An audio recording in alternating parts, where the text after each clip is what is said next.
I think we're really getting to him. I think it just shows. I mean, again, why would you spend? What are you doing? But the significant part is he's adopted in Indonesia. Once he's adopted in Indonesia, even if he was born in Hawaii, he would lose his natural-born status. And how, just to relate this, I related that story to you, what the immigration attorney told me about people being adopted from Haiti. They cut off where they came from. Well, then Obama would have come off from here. But I think that's all baloney, because I don't think he was born in Hawaii.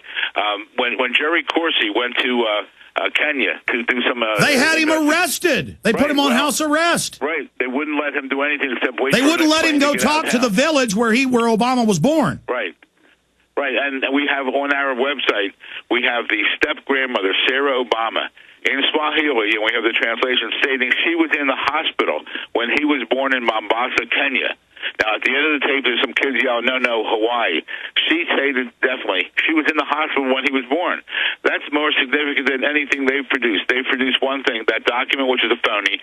Then they keep saying, well, there were 2 newspaper articles saying he was born. My children live, I'm in Pennsylvania. My children live in other states. When my grandchildren were born, I put announcements in here in my local paper that I have a new grandchild. That doesn't mean he was born there. That doesn't mean my children are born here. They're not. They're born elsewhere. So that's their strongest argument. Well, what do you think? His mother planned ahead he was going to run for president. That's why she put it in the newspaper. No, I think the mother really wanted him to be a U.S. citizen. But the word is he was in Kenya, and she couldn't fly back because she was too pregnant.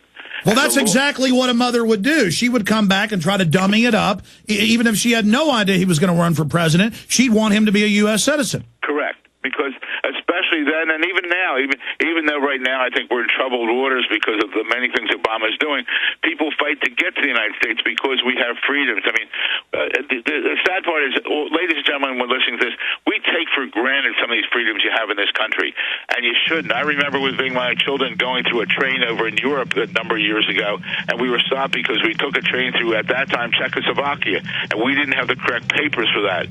The conductor, thank God, hid me and my children. If not, there were armed guards came on that thing and checking with people to take them off. You don't realize what freedoms you have here. I mean, what we're talking about here today, Alex, on your show, you couldn't be doing this in Russia. You couldn't be doing this in Iraq. If they set the precedent to have an illegal alien as president, we're screwed. Hello. At ofthefield.com, we strive to empower you with wild food preparedness. We get lots of amazing positive feedback, most of which we feature on ofthefield.com. Here's a small sample of all that people like you have to say about the wild food experience. I have about 15 wild food guides on my bookshelf, which left me wondering if I even needed another book. Boy, was I wrong. My knowledge exploded to an entire universe of wild foods. In olden days, it was the norm to know which plants are edible and which are not. Dear Linda, just wanted to let you know I received your book today. Wow. I watched the DVD last night. I was awestruck. What wonderful work you have done. This information can bless many people. Thank you again. Thanks again. Your book has given me the most hope and inspiration. Thank you. Folks, thanks for letting us help you get back to basics. Read all of the testimonials at ofthefield.com. You can order online for you and your loved ones, or call 1-888-51-EAT-FREE to share in the secret. Hundreds of nations have fallen to tyranny in the last century alone. This is our last chance to not relive history. As we're finishing off this agenda, they'll be pulling the rug from underneath Americans at home. They have tremendous influence on our president and Congress, and they really are calling the shots. I think it's incumbent upon all of us as American citizens to pay attention. Fall of the Republic identifies the enemies of our nation, the criminal offshore cartel, hell-bent on destroying sovereignty, and on its ashes constructing world government. Tim Geithner, Bernanke, they're arsonists. They're asking for more matches. And the Congress is saying, who do we make the check out to? Today, it seems like nobody does care. And right now in Washington, D.C., we have seen a fall of the Republic.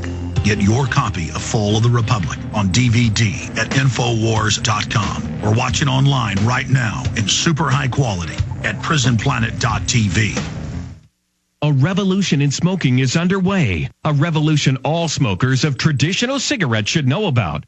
Keep listening for a special offer from PowerVapor.com. Standard tobacco cigarettes contain over 4,000 harmful chemicals. Now it's time to release yourself from the grip of big tobacco and experience true smoking freedom. PowerVapor.com is an e-cigarette with the look, feel, and smoke of a real cigarette, but with no tar, no carbon monoxide, and no bad odors. Power Vapor's e-cigarettes deliver just the right amount of nicotine in a water vapor that looks and feels like real smoke. Yes, you choose from 4 levels of nicotine, and that puts you back in control. Plus, you'll enjoy 8 flavors and big savings over traditional cigarettes. Get the facts and see our demonstration video at PowerVapor.com. That's PowerVapor.com. Log on to PowerVapor.com right now for a special 10% discount and 30-day money-back guarantee. PowerVapor.com. The smoking gun heard round the world.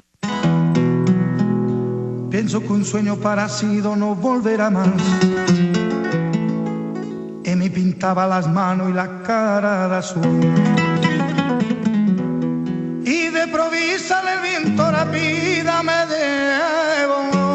All right, we're going to your calls for attorney Phil Berg. This is the guy who 2 years ago saw some of this documentation and said, I'm going to investigate.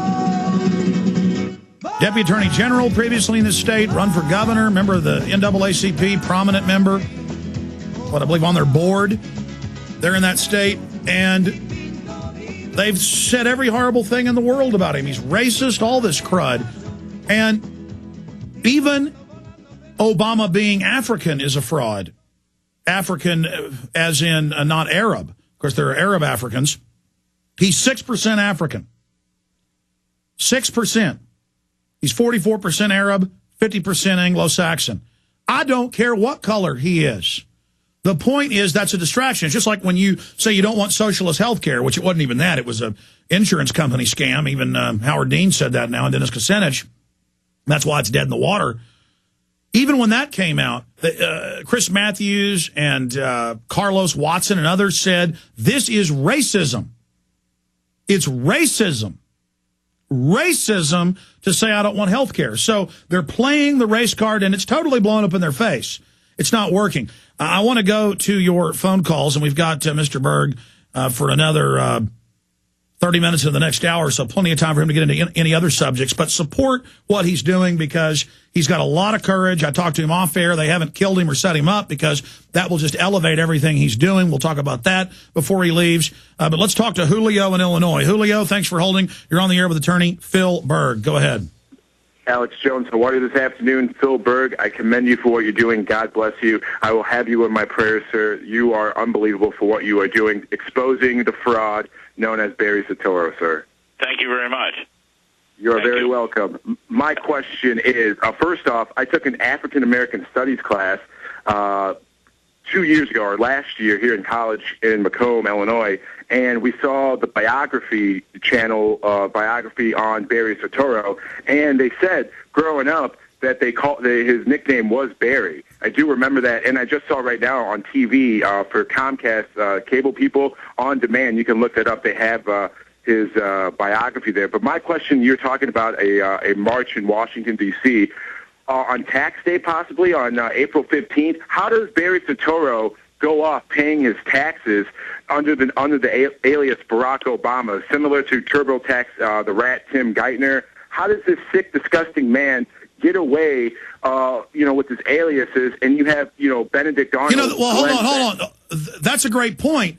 Much of his own cabinet has been caught in tax trouble, doesn't pay their taxes. It's just a lawless group of criminals, and you were going to say something about Mr. Beck. Yeah, Benedict Arnold, him, Chris Matthews, all these scum, you guys are right. They're setting us up for something because they continue now recently on TV talking about birthers, talking about 9/11 truth movement and how, we're going to assassinate the president. We all need to be peaceful in this InfoWar fight. Julio, tell him. You've seen that yourself. We played it here. Phil isn't even aware of this. Tell him what you've seen Beck do. Glenn Beck on his radio program said that, 9/11 truthers, he was talking about Van Jones, are going to infiltrate the White House or are already in the White House and are going to assassinate the president, that we need to have the president in our prayers. And then another TV show, he said birthers too now. Yeah, he says birthers. He had you on his stupid little 4th grade chalkboard. He had Deborah Medina, Miss Flip Flopper, who I'm shocked that happened. But he had all these people. He had Van Jones on his board. This is what is this? This is all right, Julio. Thank you. We're going to come back in 70 seconds with the third hour. Have Phil Berg respond to what he just heard briefly. Then we're going to quickly, because I want to get a lot of callers in. And Julio had great points, but that burned up 5 minutes. We're going to go to